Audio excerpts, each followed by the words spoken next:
1992년 바르셀로나 올림픽 마라톤 금메달을 딴 사람이 있습니다. 특별히 우리나라에서는 기적적인 역사가 일어났습니다. 황영조 선수 얘기죠. 이 선수는 원래 70년 강원도 삼척 시골에서 태어난 사람입니다. 워낙 운동하기를 좋아했고 중학교 때부터 사이클을 시작해서 고등학교 갔을 때는 이제 육상 선수로 시작을 했습니다. 그렇지만 이 사람은 원래는 마라톤 선수는 아니었어요. 그래서 1991년 동아국제 마라톤 대회에 페이스메이커로 출전을 했습니다. 그러니까 자기가 우승하려고 출전한 게 아니고 잘하는 선수 보조 맞춰줘서 그 사람이 잘 뛰게 하는 페이스 조절을 해주는 그러한 사람으로 뛰었는데 놀랍게도 3등을 한 거예요. 그리고 그 다음에 이제 이 마라톤 선수가 돼서 그 다음 92년도에는 올림픽에 가서 금메달을 따게 됐습니다. 이렇게 하루아침에 딴 게 아니고 사실은 그 훈련 과정이 굉장히 남모르는 힘든 과정을 거친 것입니다. 겉으로 보이는 화려함 그리고 금메달 모든 사람들이 축하 속에 축하를 하지만 실제로는 그 자리에 올라가기까지는 얼마나 많은 힘든 과정이 있었겠습니까? 얼마나 힘들었든지 어떤 인터뷰에서 내용을 보니까 힘들어서 마라톤 그 훈련 받을 때 차에 뛰어들어서 자살하고 싶을 정도로 그렇게 아주 한계를 느꼈고 굉장한 어려움이 있었답니다. 그러나 그것을 잘 참고 견뎠기 때문에 그걸 이겨냈기 때문에 마라톤 금메달을 딸 수 있었습니다. 이 땅에 있는 모든 일들 중에서 이런 과정, 이런 힘든, 이러한 어려운 과정들을 끈기 있게 견뎌내지 못하고 이룰 수 있는 것은 아무것도 없습니다. 이제 올해는 엊그제 시작한 것 같은데 벌써 마지막 주일이 됐습니다. 지금까지 지나오면서 어려웠던 고비들, 힘든 일들이 많이 있었지만 오늘 다시 한번 오늘 본문에 있는 말씀대로 주님 강림하실 때까지 최후까지 해야 될 일은 그때 가야 끝나는 거예요. 마라톤은 중간에서 힘들어도 포기하면 안 돼요. 끝까지 뛰어야 됩니다. 우리 언젠가는 오늘이 이제 마지막 주가 되듯이 우리 인생이 끝날 날이 옵니다. 젊었을 때 아무리 잘했어도 마지막 그 꼬린 지점에서 꼬리를 잘해야 좋은 결과를 얻을 수가 있습니다. 우리 모두 다 끝을 정말 아름답게 하고 황영조 선수처럼 영광 가운데 주님을 다 이렇게 배울 수 있기를 바랍니다. 우리나라 말에도 이 견디는 거, 참는 거, 인내가 얼마나 중요한가를 얘기해주고 있습니다. 그것은 참을인자 세 번이면 살인도 막는다. 피할 수 있다.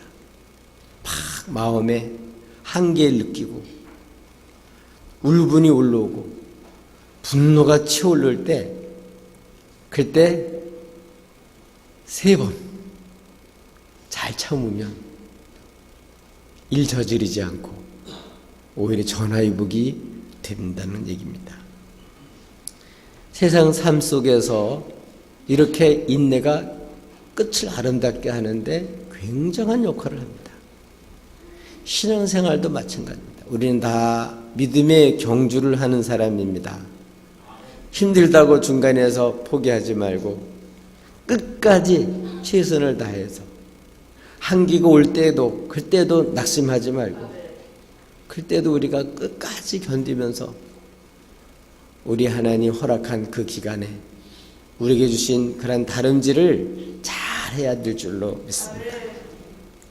오늘 본문은 믿음의 시련을 이겨낸 그런 본이 된 사람들을 통해서 우리가 이런 시련을 받을 때, 어려움을 겪을 때 어떻게 우리가 참아낼 수 있는지를 말씀해 주고 있습니다.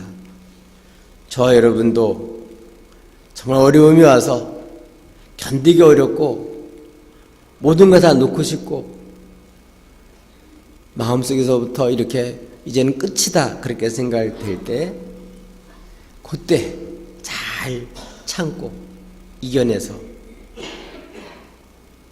우리 다 멋진 믿음의 경주를 끝낼 수 있기를 주님의 이름으로 축복합니다. 그럼 어떻게 우리가 인내할 수 있을까? 어떻게 인내할 수 있을까요? 첫 번은 농부의 예를 들어서 말씀해 주고 있습니다. 농부는 뭘 바라고 농사를 짓나면 열매를 바라고 농사를 지어요. 근데 이 열매는 하루아침에 맺혀지는 게 아닙니다.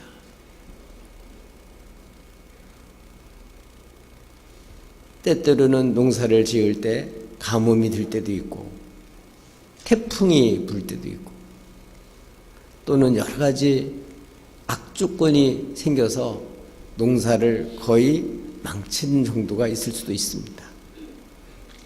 그러나 그때 포기하고 싶어도 농부들은 포기하지 않고 계속해서 할 수 있는 걸 최선을 다해요. 그러다 보면 이른 비도 오고 그러다 보면 늦은 비도 와서 농사를 못 지을 것 같은데도 해마다 농사를 짓게 됩니다. 그렇기 때문에 농부들은 중간에 어렵고 힘든 그러한 일들이 있어도 포기하지 않고 그 열매를 바라고 계속해서 최선을 다해서 인내하고 참고 모든 유혹을 떨쳐버리고 농가밭에 나가가지고 그 일들을 감당해서 결국은 추수를 하게 되는 것입니다. 우리 신앙생활도 마찬가지입니다. 우리의 삶 속에 영적인 그러한 열매, 우리의 삶 속에 정말 그게 맺혀지기를 정말 원하는 사람들은 고비고비 올 때 그 열매를 바라고 그 고통을, 현재 어려움을 기다리면서 늦은 비, 이른 비를 하나님 앞에 사모하며 기다리면서 열매가 맺혀질 때까지 최선을 다하듯이 우리들도 이런 영적인 열매가 맺히도록 최선을 다해야 합니다. 네, 우리가 한 영혼이 죽게 들어오기까지 쉽지가 않습니다.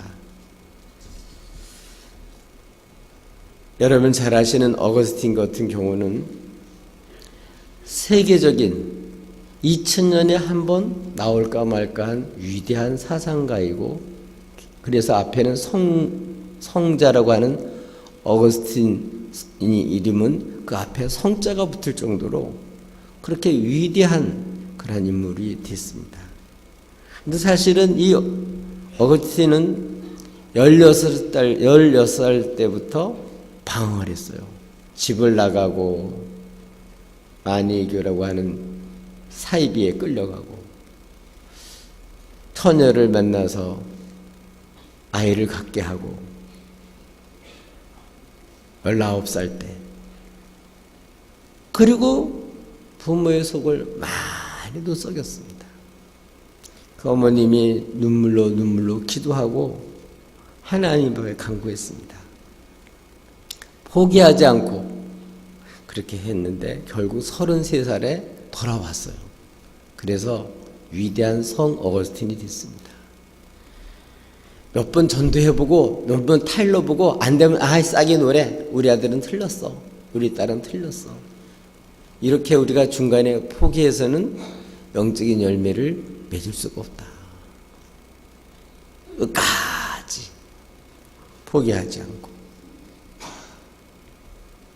사랑하는 마음으로 계속 기도하고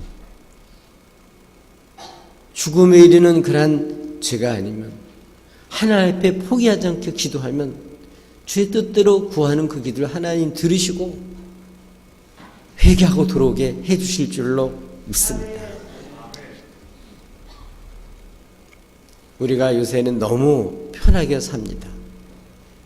라면도 컵라면도 그냥 뜨거운 물 부어서 한 3분이면 그냥 아주 먹을 수 있게, 자판에서 그냥 누르기만 하면 뜨거운 커피가 쭉 나와서 그냥 먹을 수 있게, 이렇게 편한 시대에 살다 보니까 기다릴 줄 모르고 조금만 늦으면 막 초조하고 못 견뎌하는 경우가 많습니다. 그러나 세상의 열매뿐만 아니라 영적인 그러한 열매도 그렇게 속성으로 이루어지진 않습니다. 우리 아이들이 잉타하고 낳고 나가서 세상에 나가서 일원으로서 역할을 감당하기까지는 거의 한 20여 년 가까이가 그 시간이 걸려요. 사춘기 때 굉장히 방황하지만 오히려 그게 자리 잡는 과정인 줄로 믿습니다. 그런 과정들을 다 거치면서 성숙된 그러한 어른으로 자라가는 것입니다. 열매가 금방 안 맺혀지더라도 그 열매가 맺혀지기까지 그 과정을 견디고 기다리고 참고 포기하지 않고 소망 가운데 이와 같이 최선을 다하게 되면 아름다운 결실이 반드시 맺혀집니다. 과정이 힘든 만큼 그 인내의 결과는 더 아름답고 영광스럽습니다. 그렇기 때문에 오늘 우리들도 이런 열매를 얻기까지 하나님 주신 그러한 그 소망이 이루어질 때까지 우리는 잘 참고 기다리는 그러한 자세가 필요합니다. 어떻게? 오늘 성경 말씀에 보니까 중간에서 포기하지 말고 마음을 단단히 먹어야 된다. 마음을 굳게 먹어야 된다. 중간에서 포기하면 안 된다. 힘들다고 중간에서 손 놓지 말아라. 농부가 씨를 심어놓고 금방 열매가 맺혀지지 않는다고 그 다음날 가서 호미로 파질 않습니다. 다 심어놓으면 때가 되면 나옵니다. 그러니까 우리가 그때까지 마음을 편하게 먹고 우리가 기다려야 돼요. 뿐만 아니라 우리는 바르고 기다리면서 어떤 마음도 단단히 먹어야 될 뿐만 아니라 9절의 말씀에 보니까 원망하지 말아라. 자꾸 환경을 탓하고 다른 사람들한테 탓을 돌리고 낙심하고 이렇게 하면은 중간에서 포기하기가 됩니다. 우리가 주님 오시는 그날까지, 주님 오시면 모든 게 다 드러납니다. 주님 오실 때까지 우리가 어떻게 된다고요? 최선을 다한다. 그날까지 잘 참고 고비고비가 있더라도 그 고통을 잘 견디고 잘 인내하고 그리고 하나님 앞에 기도하면 우리 주님께서 때를 따라서 뭘 주신다고요? 농부에게 이른 비를 주시듯이 하나님께서 또 늦은 비를 주시듯이 주께서 가까우시고 그분이 또 우리에게 은혜를 주셔요. 최선을 다한 사람이 하나님 길도 열어주셔요. 지금까지는 어떻게 살았던지 간에 이제 우리 이게 끝이 아닙니다. 30이 끝난 게 아니에요. 우리 인생이 여기 결산이 아니에요. 주님 앞에 서야 그게 최종적인 내 있습니다. 그럴 때까지 우리 영광 가운데 설 때까지 우리 주님 앞에 상 받기까지 마음을 단단히 먹고 원망하지 말고 기 참고 기다리면서 하루하루 최선을 다하면서 그렇게 견뎌나가시고 인내하시기를 주님의 이름으로 축복합니다. 또 우리가 어떻게 인내해야 됩니까? 주의 뜻을 이루는 모든 사람들은 이게 얼마나 가치 있는 줄 알고 기쁨으로 그 어려움을 잘 견뎌내야 됩니다. 특별히 10절에 보면 형제들아 주의 이름으로 말한 선지자들을 고난과 오래 참음의 본으로 삼으라 그렇게 말씀하고 있습니다. 선지자들은 주의 이름으로 말을 한 거예요. 자기 말한 게 아닙니다. 주님이 택하시고 주님이 부르셔서 주님 말씀을 주셨기 때문에 그걸 사람들 앞에 전했는데 그것을 기쁘게 받아들이는 사람도 있었지만 많은 사람들이 그 소식을 듣고 받아들이지를 않았습니다. 오히려 마음을 강팍하게 먹고 박해하고 그리고 많은 그러한 수모를 주고 그래서 주의 이름으로 말한 선지자들이 너무나도 많은 어려움을 당했지만 그것을 주님이 보내셨기 때문에 주의 이름을 걸고 하는 것이기 때문에 주님의 말씀을 전하는 것이기 때문에 그걸 딱 감수하고 겪었어요. 그래서 선지자 역할을 감당한 줄로 믿습니다. 예레미야 같은 경우는 20세에 하나님께 부름을 받았어요. 처음 얼마 동안 요시야 왕 통치하에서는 정말 임금과 좋은 관계를 맺고 그래서 그 신앙생활 하는데 굉장히 좋았습니다. 근데 그가 죽은 후에는 다른 왕들 또 다른 사람들은 말씀을 전했더니 기쁘게 받는 것이 아닙니다. 그걸 듣고 사사건건 반대를 하고 듣기 싫다고 때리고 옥에 가두고 진흙 구더기에 던져버리고 결국은 애굽으로 끌려가서 그는 죽임을 당했습니다. 선지자들은 한결같이 주님의 이름으로 말을 했기 때문에 오는 고난, 박해, 수모 이거를 견디는 사람들입니다. 왜요? 주님의 말씀이니까. 주님이 분부한 거니까. 주님께서 시킨 일이니까. 주님 보고 일한 겁니다. 우리도 마찬가지입니다. 주의 뜻대로 살다 보면 신나는 일이 많습니다.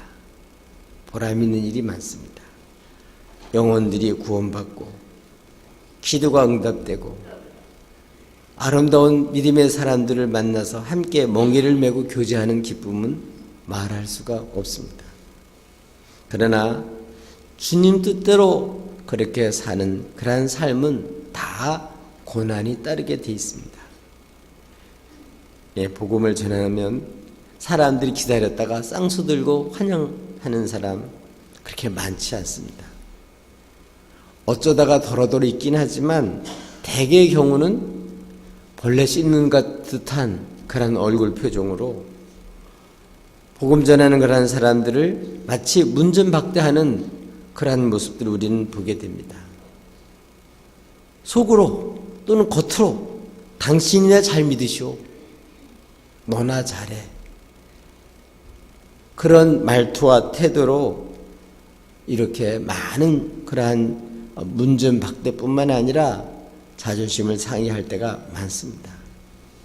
그러나 주의 이름으로 말한 선지자들은 그럴 때 그만두고 싶다고 그냥 그만둔 게 아닙니다. 하나님의 뜻을 이루는 그런 선지자들은 주님의 말씀을 전하라고 했기 때문에 그런 핍박이 올 거를 다 알면서도 기꺼이 그것을 감당했습니다. 사도 바울 같은 경우도 사도행전 20장에 기록된 걸 보면 성령께서 예루살렘으로 가면 결박과 그리고 여러 가지 어려움 당한다는 것을 다 알려줬는데도 불구하고 주 예수께 받은 사명 곧 은혜의 복음을 전하는 걸 위해서는 마치려는 함에 있어서는 자기 생명도 조금도 존귀하게 생각하지 않는다. 그만큼 주님께서 주신 사명, 주님께서 주신 말씀 전하는 것이 그렇게 귀한 일이기 때문에 그 일들을 듣기 싫어하는 사람한테도 환영하지 않는 사람에게도 받는 많은 어려움이 있지만 그거를 다 기꺼이 감수했습니다. 우리는 주의 일하는 것이 얼마나 값지고 영광스러운지 그는 주님 앞에 섰을 때 더 크게 드러날 겁니다. 주님 보고 한 사람들은 고난당하고 박해받을 때 오히려 그 속에서 기뻐하고 즐거움으로써 그 고난을 이겨냅니다. 어떤 책에 보니까 존 웨슬리 같은 경우는 항상 말을 타고 전도를 했다 그래요. 근데 어떤 경우는 사람들이 듣기 싫다고 지나가는 데 기다렸다가 달걀로다가 던지는 거예요. 자꾸 와서 전도하고 복음 전하니까 듣기 싫다고 사람들이 달걀을 던지고, 달걀을 던지는 정도는 양반이고 때때로는 벽돌까지 던졌다는 거예요. 그렇게 얻어맞으면서 말을 타고 다니면서 복음을 전한 거예요. 근데 어떤 날은 말 타고 가다가 내려서 기도를 했대요. 하나님, 제가 잘못한 게 뭐 있습니까? 왜 그러냐면 날아와야 될 달걀이 안 날아오니까. 하나님, 핍박을 주십시오. 그렇게 기도를 한 거예요. 그러나 조금 있다 보니까 벽돌이 날라오더라는 거예요. 하나님, 감사합니다. 아직도 제가 하나님 앞에 서 있군요. 그리고서 또 말을 타고 나가서 또 복음을 전했다는 거예요. 예, 주님대로 사는 사람들, 특별히 주 이름 말하는 선지자들은 다 그런 고난을 아주 기꺼이 겪은 거예요. 그래서 선지자들은 고난과 오래 참음에 본이 된 거예요. 주일하다 보면 사람들이 다 쌍수 들고 환영하고 박수치고 잘했다고 격려해주는 사람도 있지만, 여러분, 많은 핍박과 그리고 모함과 후욕이 기다리고 있습니다. 선지자들뿐만 아니라 주일을 제대로 하려고 하는 사람은 다 그런 것을 어떻게 한다고 각오하셔야 됩니다. 주의 뜻대로 살다가 고난받을 때는 즐거워하고 기뻐하며 감당해야 됩니다. 이것의 본이 선지자들이었습니다. 여러분, 내 욕심, 나의 꿈, 그게 아니고 하나님 명령을 따라서 주의 뜻대로 살다가 오는 고난은 영광스러운 거예요. 그래서 기쁨으로, 즐거움으로, 영광 가운데 그걸 감당해야 됩니다. 어떻게 감당한다고요? 주의 뜻을 이루다가 오는 고난은 영광이구나. 기뻐하며 의뢰히 감당해야 될 것이다 생각하고 감당하면 됩니다. 또 어떻게 우리는 인내하며 살아야 합니까?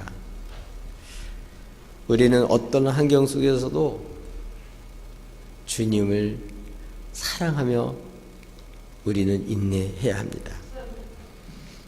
그 예로 오늘 야고보서를 통해서 욥을 들고 있습니다. 욥은 굉장히 어려운 환경을 겪었는데도 끝까지 주님을 배반하지 않고 깨끗하게 믿음을 지켰습니다. 그는 동방의 의인이었습니다. 하나님과 사람으로부터 인정받는 사람이었습니다. 그는 어느 날 7년 3녀가 졸지에 몰살했습니다.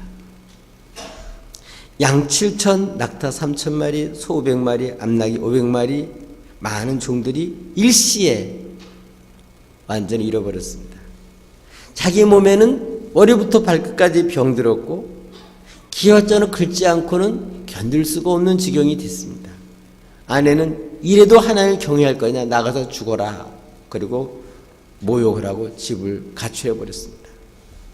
그런데도 그는 거기서 하나님을 찬양합니다. 내가 모태에서 적신이 나왔은즉 또한 적신이 그리로 돌아가올지라. 주신 자도 여호와시요 취하신 자도 여호와이시니 여호와 이름이 찬송을 받으실지로다. 아멘. 그의 친구까지 위로한다고 와서 처음에는 위로해 주는 것 같았지 나중에는 아니 땡 굴뚝에 연기 나겠냐, 네가 뭔가 잘못했으니까 이런 일이 생겼지 않았냐 하고 오히려 괴롭혔습니다. 이런 불리한 환경과 자기 마음을 너무나도 몰라주는 그런 친구들의 그런 공박 속에도 그는 사실 많은 어려움을 겪으면서 힘들어했습니다. 우리 하나님께서 마지막에 그 친구를 위해서 네가 축복해 주라고, 그래서 그들을 위해서 복을 빌어줬더니, 용서해주고 복을 빌어줬더니 하나님이 배로 축복을 해줬습니다. 우리 삶 속에도 이런 나쁜 환경 또는 이렇게 내가 억울한 일을 당할 때도 있습니다. 그러나 이러한 일들이 반드시 나쁜 것만이 아닙니다. 여기서 우리가 주님을 사랑하고, 여기서 우리가 우리 주의 부르심을 받은 이런 사람들이 주님을 사랑하고 최선을 다하다 보면 오히려 그것이 좋은 하나님 주신 기회입니다. 여러분 잘 아시는 요셉 같은 경우 주님의 부름을 받고 아버지 심부름을 하러 먼 길에 형님한테까지 찾아갔는데 그 형님들이 글쎄 죽이려고 하다가 인신매매한테 팔아먹어 버렸습니다. 완전히 말도 모르고 여러 가지 낯선 그런 환경 속에 완전히 종으로, 노예로 팔려갔습니다. 참 어려운 고비고비를 하나님의 도우심으로 잘 견뎠는데 나중에는 보디발의 아내의 유혹을 물리쳤더니 모함을 쓰고 오기까지 갇히게 됐습니다. 정말 나쁜 환경이었고 불리한 환경이었고 최선을 다했지만 결국은 죄인이 돼서 옥에 갇히는 이런 억울한 일을 당했습니다. 그런데 그곳이 반드시 나쁜 길이 아니었습니다. 그곳이 바로 총리로 올라가는 지름길이었습니다. 여러분, 우리들이 당하는 불리한 환경 또 여러 가지 억울한 이러한 일들은 주의 백성들에게는 망하라고 준 게 아닙니다. 거기에서 우리들이 주님을 사랑하고 최선을 다하고 잘 견디게 되면 오히려 그것이 하나님이 계획한 우리를 향한 놀라운 일을 이루는 지름길이 되는 것을 알 수가 있습니다. 베토벤은 여러분 음악가 아니겠습니까? 근데 귀가 멀었어요. 음악가가 귀가 멀으면 이거 얼마나 치명적인 일입니까? 근데 베토벤의 운명 고향곡은 바로 귀가 멀었을 때 나왔어요. 여러분 잘 아시는 신라곤, 밀턴의 신라곤은 눈이 멀었을 때, 번연의 천리옥정은 옥중에서 나왔습니다. 이런 걸 볼 때 반드시 불리하고 억울한 일을 당한 것이 나쁜 게 아니다. 오히려 거기서 주님을 사랑하고 잘 인내하고 견디게 되면 하나님이 오히려 이렇게 귀하게 합력하여 선으로 바꿔준다는 사실을 우리가 보여주고 있습니다. 이런 불리한 환경 속에서 우리는 겸손하게 되고 원한 부분이 깎아지게 되고 우리는 하나님의 자비하신 궁휼하심을 전적 의지하게 됩니다. 나로서는 도저히 살 수 없는 환경이고 도저히 길이 없는데도 하나님이 길을 만들어서 생각지도 못했던 그런 방법으로 하나님 쓰신 것을 보게 됩니다. 우리 주님은 지극히 은혜로우신 분이시고 자비로우신 분이십니다. 그 눈물, 그 고통, 그것을 주님은 다 아십니다. 여러분 자녀들이 어려움을 겪을 때 세상 사람들은 비난하고 욕할지 모르지만 부모 마음에는 내가 더 공부를 시켰더라면, 내가 더 힘이 있었더라면 안타까운 마음으로 자녀를 보듯이 주님은 더 큰 사랑으로 그때 우리에게 자비를 베풀어 주시고 은혜를 베풀어 주시고 말할 수 없는 사랑으로 우리와 함께 하십니다. 그러니까 낙심하지 말고 포기하지 않고 주의 사랑을 믿고 최선만 다하다 보면 주님이 없으면 길이 되어 주시고 우리 주님께서 다 합력해서 선으로 바꾸셔서 하나님의 그 사랑하는 사람임을 드러내 주시는 것을 알 수 있습니다. 우리의 삶에는 인내 없이 값이 있는 것을 이룰 수 있는 것은 별로 없습니다. 우리는 농부처럼 어려운 환경 속에서도 열매를 기다리며 인내해야 합니다. 주의 뜻을 반드시 이루고자 하는 사람들은 거기에 따르는 고난도 달게 받아야 합니다. 환경과 여러 사람들로부터 오는 이런 어려움 속에서 원망하지 않고 거기서 주님을 사랑하고 주의 섭리를 믿고 주님을 의탁하면 주님은 얼마든지 우리를 결말이 욥처럼 복되게 만들어 주십니다. 그러니까 어떻게 하자고요? 우리 끝까지 주님 강림하실 때 그때까지 인내하고 참고 견디면서 최선을 다하는 거예요. 지금까지 살면서 어려운 고비 때 더러더러 포기했다 할지라도 지금부터라도 주님은 나를 포기하지 않으셨어요. 주님이 붙잡고 있으면 됩니다. 주님이 나를 잊어버리지 않으셨어요. 우리 주님이 나의 모든 사정을 다 아십니다. 하나님의 거룩한 뜻 가운데 우리를 부르신 줄로 믿습니다. 그러므로 우리는 어떤 환경 속에서도 우리가 배워야 될 게 있습니다. 무엇을 배우는? 거기서 주님을 사랑하면서 사랑하는 법을 배우고, 그래서 주님이 나를 통해서 하시고자 하는 것, 그것을 알고 기다리면서 최선을 다하다 보면 우리 주님 마지막 때 이렇게 영광 가운데 설 수 있는 그런 아름다운 사람으로 세워주신 줄로 믿습니다. 예, 우리 2018년도 이제 마지막 주간이 됐습니다. 우리 짜투리라고 생각하지 마시고 한순간순간마다 선물인 줄 알고 하나님이 나를 통해서 하시고자 하는 거룩한 뜻을 이루는 기회로 삼고 끝까지 최후의 그날까지 잘 참고 견디며 최선을 다하시기를 예수님의 이름으로 축복합니다.